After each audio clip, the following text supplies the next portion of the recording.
안녕하십니까 여러분들, 반갑습니다. 트박 기다림의 1%, 기다림의 1%의 주인공은 바로 여러분들이라고 저는 생각을 합니다. 자, 비트코인이 30K가 와도 사실 시장은 재미가 없습니다. 왜냐하면 알트코인이 상승하지 못했기 때문에 시장의 환호성은 그렇게 크지 않은 걸로 보고 있고요. 오늘 영상에서 말씀드리고 싶은 거는 비트코인이 가격을 앞으로 계속 우상향할 수 있을까? 제가 생각하는, 남들과는 좀 다른 생각을 하거든요. 저는 비트코인의 가격은 저를 미친놈이라고 생각할 수도 있지만 가격을 사실은 논할 수는 없지만 폭발적으로 올라갈 수 있는 요건들이 있어요. 제가 생각하는 요건인데요. 이제 비트코인 같은 경우에 우리가 상징적인 1억이라는 이 가격대를 많이 논하고 있잖아요. 근데 뭐 캐시우드나 로버트 기요사키분은 뭐 비트코인 뭐 50억 얘기하고, 그죠? 뭐 100억도 얘기하잖아요. 이게 정말 말도 안 되는 소리 같지만 가능할 수도 있다고 생각을 합니다.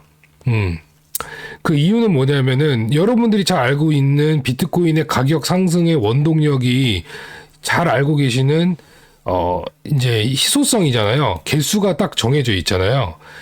이게 첫 번째고, 두 번째는 수요와 공급의 법칙으로 상승을 하잖아요. 이거는 수요와 공급의 법칙은 상승을 할 수밖에 없는 겁니다. 끝없는 우상향이에요. 그죠? 공급은 없어. 근데 살려는 사람이 많다면 그건 끝없는 우상향이 공식적으로 맞는 겁니다. 하지만 제가 생각하는 비트코인의 가격의 폭발적인 상승이 나오기 위해서라면 저는 이렇게 생각합니다. 자, 첫 번째 뭐냐? 우리가 흔히 말하는 온체인 데이터가 있죠. 여기서 이 장기 투자자 물량이 되게 오랫동안 홀딩이 돼 있고 장기적으로 비트코인을 팔고 있지 않은 그런 분들이 상당히 많죠. 익명의 투자자 굉장히 많아요. 비트코인 1달러에서 1달러 미만에 산 사람들이 팔지 않고 있다는 게 온체인 데이터상에 굉장히 많은 이야기가 있어요. 저는 이거를 어마어마하게 부정적으로 봅니다. 이거는 저는 부정적으로 봐요. 어차피 이 사람들은 팔기는 해야 될 겁니다. 1달러든 뭐 100달러든 10달러든. 근데 이 사람들이 이 비트코인이 우상향하는 것을 그대로 지금까지 느끼고 있지 않습니까? 믿음이 엄청난 사람들이잖아요. 그죠? 뭐 1달러든 100달러든 계속 올라가는 것만 봤기 때문에 절대 팔지 않는다고요. 그러면 이 사람들이 뱉어내줘야 되는 엄청난 공포심과 악재가 필요하거든요. 이 사람들이 많이 팔아줘야 되고 손바뀜이 일어나야 된다고 저는 봐요. 엄청난 손바뀜. 그러니까 보통 이 비트코인이든 어떤 주식이든 하여튼 이 큰 덩어리 큰 것들은 이 물량을 운전을 할 때는 한 30에서 40% 정도의 물량을 가지고 있어야지 이게 운전이 가능합니다. 원래가. 운전을 할 수 있다는 거죠. 유통량의 한 30% 정도는 들고 있어야지 이게 운전을 할 수가 있어요. 근데 여러분들이 중국이 비트코인 얼마 갖고 있고 미국이 현재 얼마 갖고 있고 비트코인의 유통량 중에 30%는 이 국가가 아직 보유를 하지 못했죠.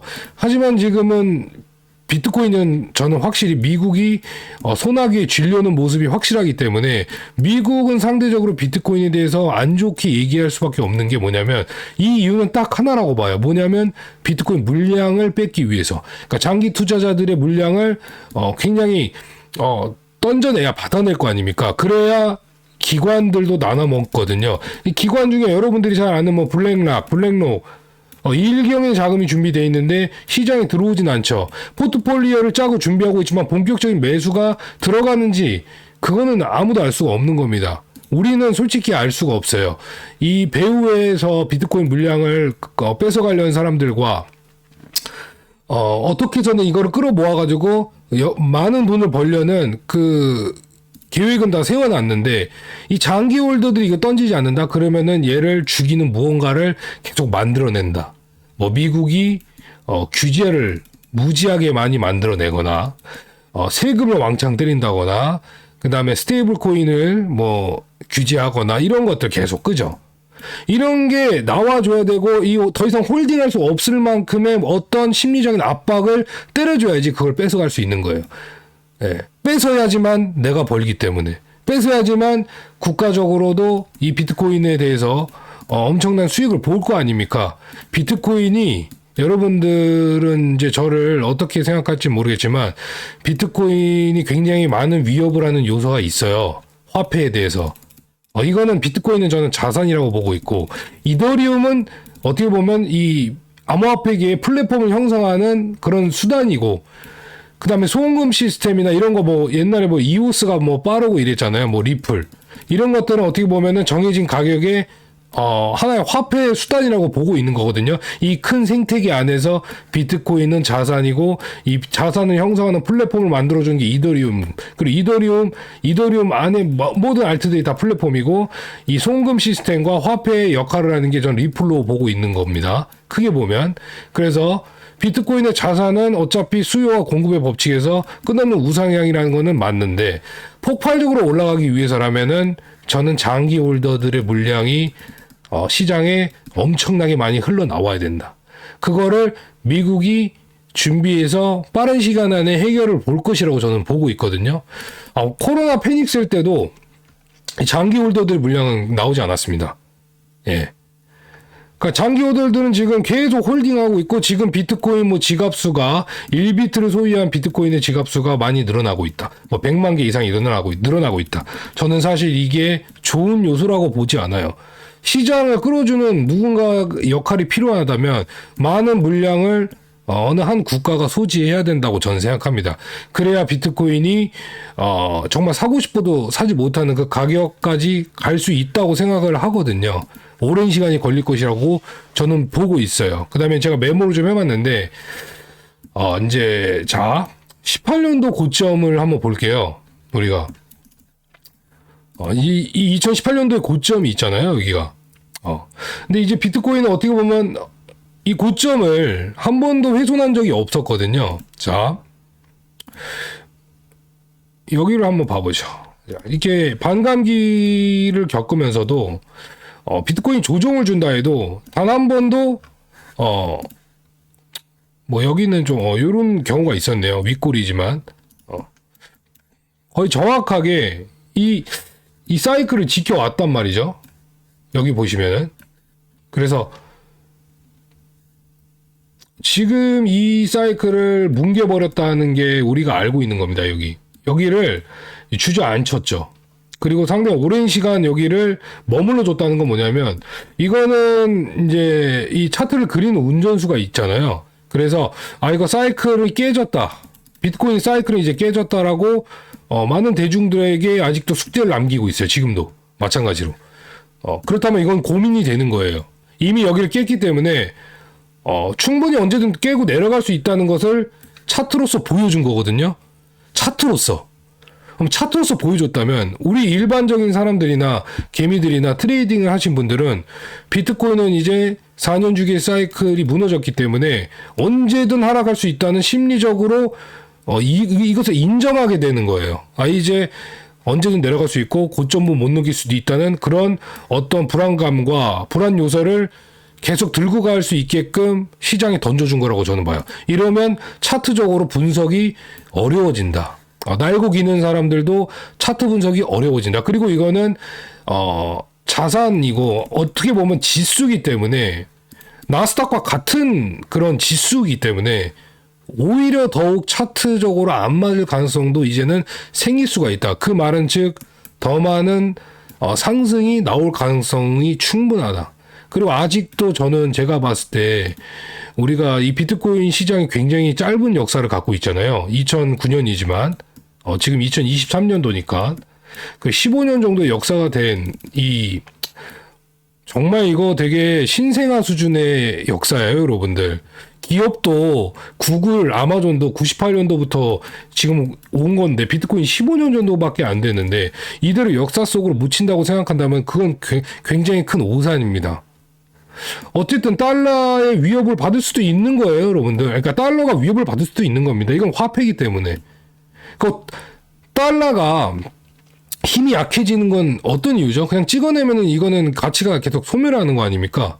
계속 영원한 화폐의 공급은 이건 안 좋은 거잖아요.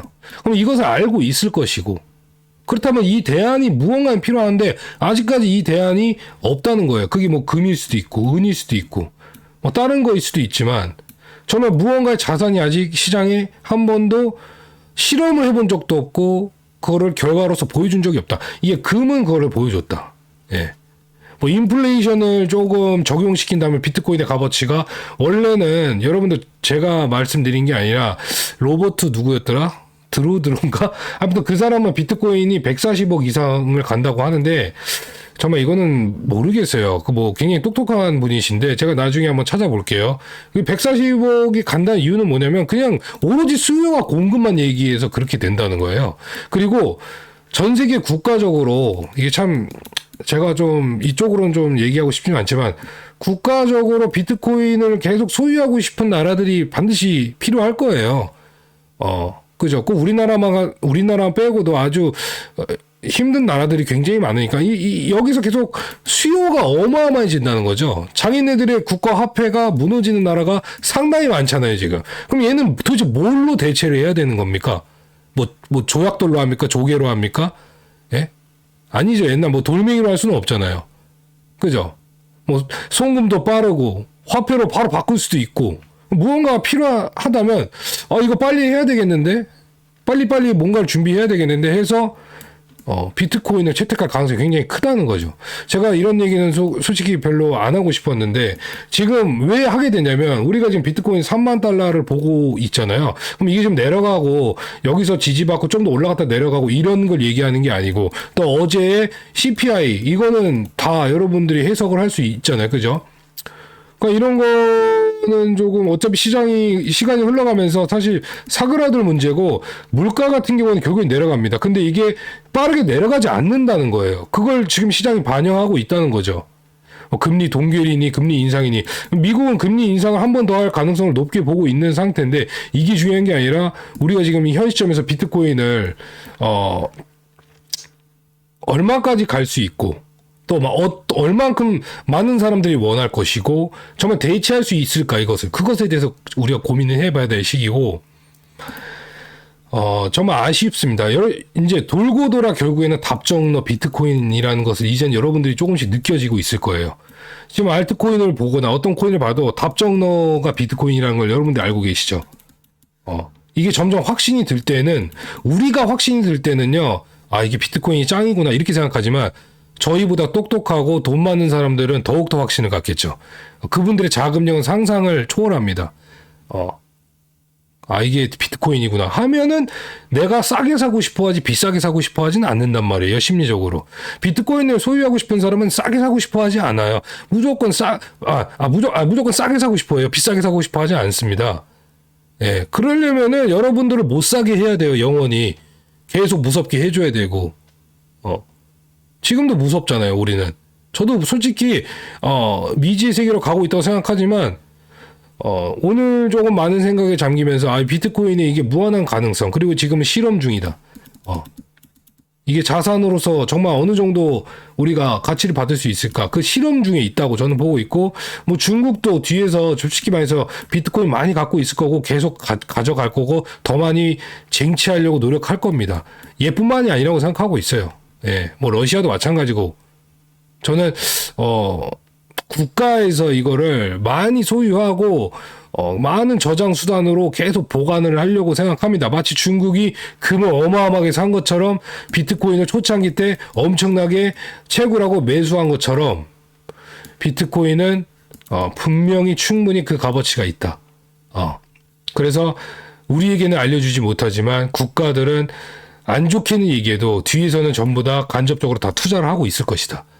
저는 마찬가지로 뭐 조지 스로스나 뭐 또 누구 있죠? 레이 달리오, 그다음에 찰리 먼거나 워렌 버핏 분들도 이런 대가들도 저는 몰래 비트코인 갖고 있다고 생각합니다. 레이 달리오는 뭐 포트폴리오에 있다고 생각하지만 우리가 생각하는 그 큰 부자들은 알게 모르게 다 비트코인 소유에 있다고 생각합니다. 왜냐하면 증명이 됐거든. 15년 동안 일단은 가격이 상승을 했거든. 이거는 증명이 되고 있다. 그리고 또 현물 ETF 얘기가 많은데 이 현물 ETF는 좀 더 쉽게 투자를 하는 거죠, 세계적으로. 그러니까 금 ETF처럼 금을 실물로 안 갖고 있어도 ETF 상품으로 금을 살 수 있듯이 비트코인은 사실 실물이 없지만 그죠? ETF가 나온다는 것 자체가 이거는 이미 제도권 자산의 인정을 받아버리는 거예요. 그러면 게임이 끝나는 거거든요. 그럼 이 현물 ETF도 되고 그 국가에서도 원하면은 더 많이 수요를 가져가고 싶어 할 거고 국가적으로 계속 원한다 이거야. 그러면 원하면 원할수록 가격이 어떻게 내려가겠냐 이거죠. 오히려 공포심을 줘서 반감기 때마다 폭락시킨 다음에 또 쓸어 모아서 또 끌어올리고 쓸어 모아서 끌어올리고 쓸어 모을 때마다 불확실성은 있고 이게 우리가 앞으로 향후 비트코인을 보면 2030년도 뭐 40년도까지 우리는 변하지 않게 이런 얘기를 하고 있을 것 같아요. 우리가 이런 얘기를 하는 동안 비트코인 가격은 정말 상상하지도 못하는 가격대에 가 있을 것이다. 저는 그렇게 생각을 하고 욕을 먹을 각오로 얘기했고 좀 누군가 이런 얘기를 해줄 수 있다고 생각합니다. 장기 투자자의 물량이 많다고 비트코인 좋다고 생각하신 분들이 많지만 저는 아니라고 봐요. 저는 처음으로 이렇게 생각을 해봤습니다. 예. 감사합니다, 여러분들. 비트코인 3만 달러 돌파했는데, 3만 5천 뭐, 가면 좋고, 여기서 좀 눌렸다가 또 상승해도 좋고, 어찌됐든 비트코인은 좋은 상태다. 그리고 알트코인의 상승이 반드시 나오길 바라봅니다. 구독, 좋아요는 의리로 가야죠. 파이팅!